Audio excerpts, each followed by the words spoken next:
રાજ્યમાં 3 કલાક ભારે વરસાદની આગાહી આપવામાં આવી છે। રાજ્યના અનેક જિલ્લાઓમાં મેઘરાજા ભૂક્કા બોલાવશે। કચ્છ, બનાસકાંઠા, સાબરકાંઠા, અરવલ્લી, મહીસાગર, દાહોદની અંદર ઓરેન્જ એલર્ટ આપવામાં આવ્યું છે। તો પોરબંદર, પંચમહાલ, ગીર સોમનાથ માટે પણ ઓરેન્જ એલર્ટની જાહેરાત કરવામાં આવી છે। હવામાન વિભાગે આ જાહેરાત કરી છે। દીવ, નવસારી, વલસાડમાં આજે ઓરેન્જ એલર્ટ જોવા મળશે। મેઘરાજા ભૂક્કા બોલાવશે। દમણ, દાદરા નગર હવેલીમાં પણ ઓરેન્જ એલર્ટ આપવામાં આવ્યું છે। મેઘરાજા આવનારા 3 કલાકમાં અહીંયા ભૂક્કા બોલાવી દે તેવી પરિસ્થિતિ જોવા મળશે। વાવ થરાદમાં વહેલી સવારથી વરસાદી માહોલ જામ્યો છે। વાવ થરાદ સહિત લાખણીમાં ધોધમાર વરસાદ વરસ્યો છે। ભારે વરસાદ પડતા રસ્તાઓ જળમગ્ન થયા છે। થરાદથી વાવના મુખ્ય માર્ગ ઉપર વરસાદી પાણી ફરી વળ્યા છે। થરાદ બસ સ્ટેશન તેમજ મુખ્ય બજારના રોડ પાણીમાં ગરકાવ થયા છે। નજીવા વરસાદમાં જ રોડ રસ્તા ઉપર પાણી જોવા મળી રહ્યું છે। વાવ થરાદથી આજે દ્રશ્યો છે તે આપને બતાવી રહ્યા છે। વહેલી સવારથી જ ભારે વરસાદી માહોલ અહીંયા જોવા મળી રહ્યું છે। જે પ્રકારે હવામાન વિભાગે આગાહી આપી હતી એવો જ મોસમનો મિજાજ પણ અહીંયા જોવા મળી રહ્યું છે। સતત જે રાજ્યમાં વરસાદી માહોલ જામેલો જોવા મળી રહ્યું છે તેવામાં આ વાવ થરાદથી તસવીરો સામે આવી છે। વહેલી સવારથી જ ધુમ્મસભર્યું વાતાવરણ છે। કાળા ડિબાંગ વાદળો છવાયેલા છે। વિઝિબિલિટી પણ ઘટી ગઈ છે અને એટલો વરસાદ વરસ્યો કે વાહનો અડધા પાણીમાં ડૂબેલા જોવા મળ્યા। મુખ્ય માર્ગો પાણીમાં એ રીતે ગરકાવ થયેલા જોવા મળ્યા કે વાહનો તેઓના બંધ થઈ જાય। મોટા વાહનોની પણ કંઈક આવી જ દશા સામે આવી। ભારે વરસાદ પડતા રસ્તાઓ સંપૂર્ણપણે જળમગ્ન થઈ ગયા છે। જ્યાં જુઓ ત્યાં પાણી જ પાણી જોવા મળી રહ્યું છે। રસ્તા ઉપર નદીઓ વહેતી થઈ હોય તેવા આ દ્રશ્યો સામે આવ્યા છે। ભારે વરસાદ પડતા વાવ થરાદના રસ્તાઓ જળમગ્ન થઈ ચૂક્યા છે। જે રીતનો વરસાદી માહોલ અહીંયા જોવા મળી રહ્યો છે, હજી પણ જો 1-2 ઇંચ વધુ વરસાદ વરસી જાય છે તો આ વિસ્તારમાં જળબંબાકારની પરિસ્થિતિનું નિર્માણ થાય તેવી પૂરી શક્યતા જોવા મળી રહી છે। ખેડૂતો આ વરસાદથી ખુશ છે, પણ જો પાણી આ જ પ્રમાણે ભરાયેલા રહેશે તો તેઓના પાકને નુકસાનીની ભીતિ જોવા મળશે તેવું પણ ખેડૂતો અહીંયા જણાવી રહ્યા છે। વધુ માહિતી મેળવીશું। ફોનલાઈન પર સંવાદદાતા મિત જોડાયા છે। મિત, જે પ્રકારનો વરસાદી માહોલ વાવ થરાદમાં જોવા મળી રહ્યું છે, આગાહી આવી જ આપવામાં આવી હતી અને આગાહી અનુસારનો જ અત્યારે માહોલ છે। હજી આવનારા કલાકો વાવ થરાદ માટે કેવા રહેશે?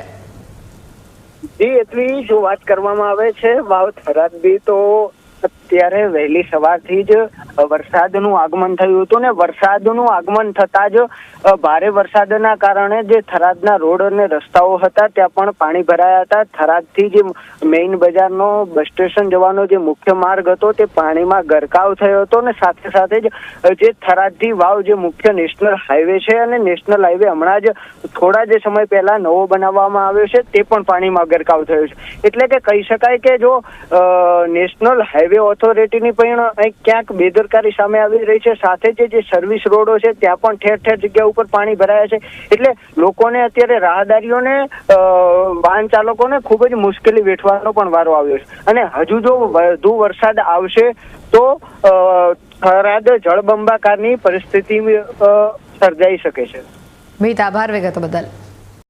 રાજ્યમાં 15 દિવસમાં 38% વરસાદ વરસી ગયો છે। તમામ ઝોનમાં 30%થી વધુ વરસાદ નોંધાયો છે। સૌથી વધુ દક્ષિણ ગુજરાતમાં 41%થી વધુ વરસાદ થયો છે। કચ્છમાં 33%, ઉત્તર ગુજરાતમાં 35%, મધ્ય પૂર્વમાં 40%, સૌરાષ્ટ્રમાં 36% વરસાદ વરસ્યો છે।